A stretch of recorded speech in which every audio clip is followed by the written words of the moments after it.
All 4 Niagara incumbents will return to Queen's Park after the February 27th election, including Jeff Burch, who was re-elected in Niagara Centre.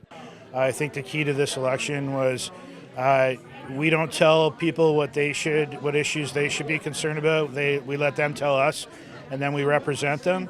And what they told us is that they were concerned about health care, and they were concerned about affordability issues and about housing and how many homeless folks we have in Ontario. So those are the issues we fought on. In my riding, we have some very specific health care issues in Port Colborne and Welland with the emergency services. And we just stuck on that, and we fought for the issues that people care about, and I think we were rewarded for that. But last time it was my first term, and there was COVID in the middle of it, so there was not a lot of time to build incumbency in your first term when you're at home for half of it.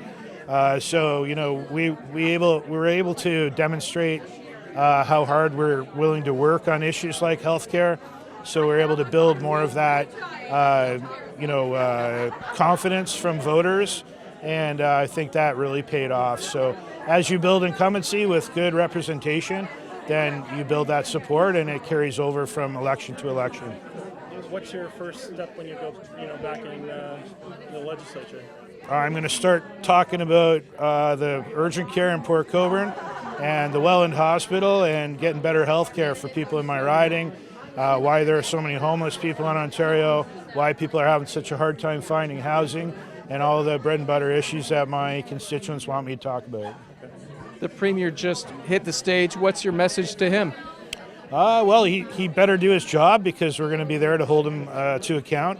Mart Stiles, considering she only had a couple of years to, get in there and make her mark as leader, she didn't really have time to get known before this election. But I'll tell you, she's a fantastic leader, very authentic, and as people get to know her more and more, she's going to get more and more popular, and we're going to be ready for whenever the next election is. Despite fielding a strong candidate with a long track record of public service, the Conservatives were unable to flip the seat from the NDP, who continued their long track record of success in the riding. I mean, we brought everything. We didn't leave anything on the table.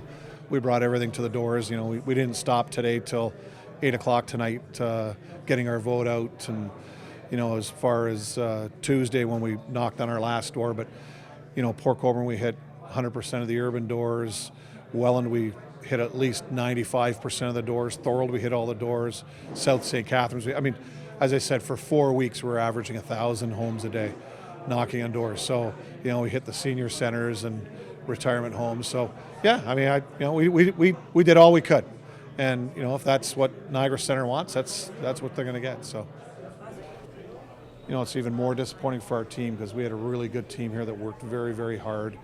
And I can see it in their faces. They're not happy tonight, but it is what it is. The voters are the ones that talk. We've said that when we've won, and so yeah, it is. Yeah, what are you going to do?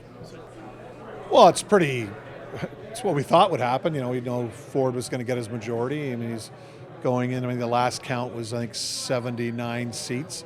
I think he ended with 79 or 78 seats going into the election. So he was hoping to increase that, specifically here in Niagara. I mean, we were hoping to pick up a couple seats here, but it didn't materialize. But yeah, having a strong 79-seat majority is pretty good for Ontario. I mean, the number one question for me at the doors was tariffs. Not only from working families, but a lot of seniors were really scared for their families and their sons and daughters that are out there in the working world, that they're afraid they may lose a job, and all of a sudden mortgages can't be paid, and food may not be able to be put on the table as they normally would like. And that's kind of the thing we talked about at the doors. I mean, that was the number one issue for 4 weeks for us. In Niagara, you're watching The Source on your TV.